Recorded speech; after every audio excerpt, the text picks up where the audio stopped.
Hey guys, my name is Anitha Shanmugavel and நம்ம வந்து ஏற்கனவே அந்த பிங்க் கலர் டாசல் வந்து இங்கிலீஷில் பார்த்தோம். இப்போ வந்து உங்களை ஸ்டெப் பை ஸ்டெப் தமிழில் நான் எக்ஸ்பிளைன் பண்ணி சொல்ல போகிறேன். ஸோ வாங்க வீடியோக்குள்ளே போகலாம். ஸோ ஃபஸ்ட்டு வந்து ஒரு ஃபேப்ரிக்கை வந்து ஸ்கொயர் ஷேப்பில் கட் பண்ணிக்கோங்க. அப்புறம் அதை ட்ரையாங்கிள் ஷேப்பில் மடிச்சுட்டு இன்னொரு தடவை மடிச்சுட்டு அதுக்கப்புறம் தைக்கும்போது நீங்கள் ஒரு சின்ன மடிப்பு பண்ணணும். ஸோ 3 டைம்ஸ் ஃபோல்ட் பண்ண போகிறோம். மிஷின் ஸ்டிச் பண்ணிவிடுங்க. எக்ஸ்ட்ரா ஃபேப்ரிக் கட் பண்ணிவிட்டு அதை வந்து திருப்பி விட்டுடலாம். ஸோ ராய் ட்ரெஸ்லாம் உள்ளே போயிடும். ஸோ இந்த மாதிரி ஒரு பெல் மாதிரி கிடைக்கும். ஸோ இதுக்கு எவ்வளோ வேணுமோ நீங்கள் பண்ணிக்கலாம். இப்போ நம்ம கொஞ்சம் பெரிய பீட்ஸ் எடுத்துக்க போகிறோம். அதுக்கப்புறம் கொஞ்சம் சுகர் பீட்ஸ்ன்னு சொல்லுவாங்க, இருக்கிறதுலே குட்டி பீட்ஸு, அதையும் எடுத்துக்க போகிறோம். நூல் ரெட்டையாக போட்டுக்கோங்க ஸ்ட்ராங்காக இருக்கிறதுக்கு. அப்புறம் டோரி எப்பயுமே மெஷர் பண்ணிவிடுங்க. பண்ணுறதுக்கு முன்னாடி அப் அண்ட் டவுன் வந்துச்சுன்னா எக்ஸ்ட்ரா ஃபேப்ரிக் கட் பண்ணிடுங்க.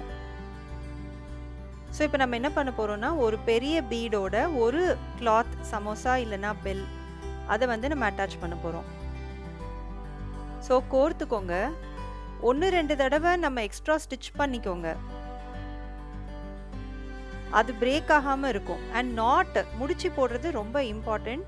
முடிச்சு வந்து ரொம்ப பர்ஃபெக்டாக ரொம்ப ஸ்ட்ராங்காக போட்டுக்கோங்க. ஸோ நம்ம இப்போ ஒரு சமோசா அட்டாச் பண்ணியாச்சு. இப்போ சுகர் பீட்ஸை நம்ம கோர்க்கணும். இங்கே என்ன கவனிக்க வேண்டியது இருக்குன்னா நம்மளோட நீடில் வந்து ரொம்ப தின்னாக இருக்கணும். அந்த சுகர் பீட்ஸ் கோர்க்கிறதுக்கு வசதியாக இருக்கணும். இப்போ நான் இந்த கோர்த்த பீட்ஸை அப்படியே ட்விஸ்ட் பண்ணுறேன் அந்த ராய் ட்ரெஸ்ஸை க்ளோஸ் பண்ணுறதுக்கு. இங்கேயும் பார்த்தீங்கன்னா அந்த பீட்ஸ் மேலேயே கொஞ்சம் ஸ்டிச்சஸ் போட்டுருங்க. அப்போ தான் நல்லா ஸ்ட்ராங்காக இருக்கும்.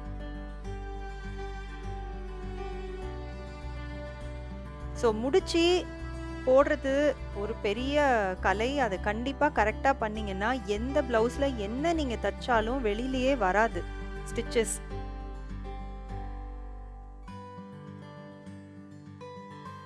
அப்புறம் அதே மாதிரி இப்போ இன்னொரு மற்ற சமோசாஸோ இல்லை அந்த பெல்ஸையும் வந்து ஒரு பெரிய மணியோட வச்சு நம்ம ஸ்டிச் பண்ணுறோம். ஸோ இது நம்ம எல்லாம் எத்தனை சமோசா பண்ணுறோமோ அது எல்லாம் ஒரு மணி வச்சு ஸ்டிச் பண்ணியாச்சு. ஒன் சைடு முடிஞ்சது, இன்னொரு சைடும் முடிஞ்சது. இது ரொம்ப easy method. we also do customized tailoring for women and children. நாங்கள் வந்து கிளாஸஸும் எடுக்கிறோம் டெய்லரிங்க்கு. So kindly contact us if you have any class needs இருக்குன்னா காண்டாக்ட் பண்ணுங்கள். Like, share and subscribe to our YouTube channel. Bye guys, until the next video.